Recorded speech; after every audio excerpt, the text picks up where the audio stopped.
2 থেকে 3 মিনিটের একটি ছোট গল্প শুনে যাবেন, আশা করি ভালো লাগবে। একটি ছেলে খুবই সাদাসিধা ছিল।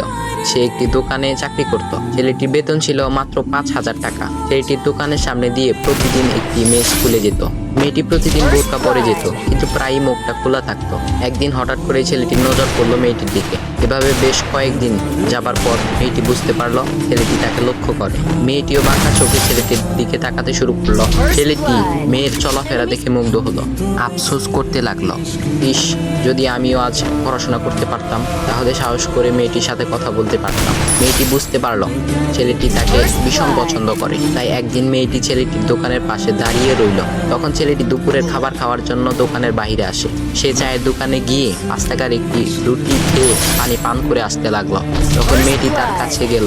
তুমি ভাত খেলে না, রুটি দিয়ে পেট ভরবে? তখন ছেলেটি মেয়েটিকে দেখে অবাক হয়ে গেল। তখন ছেলেটি বলল, আমি ভাত খেলে আমার মা, বাবা আর ছোট বোনকে কি খাওয়াবো? মেয়েটি শিক্ষিত, তাই অল্পতেই বুঝে গেল।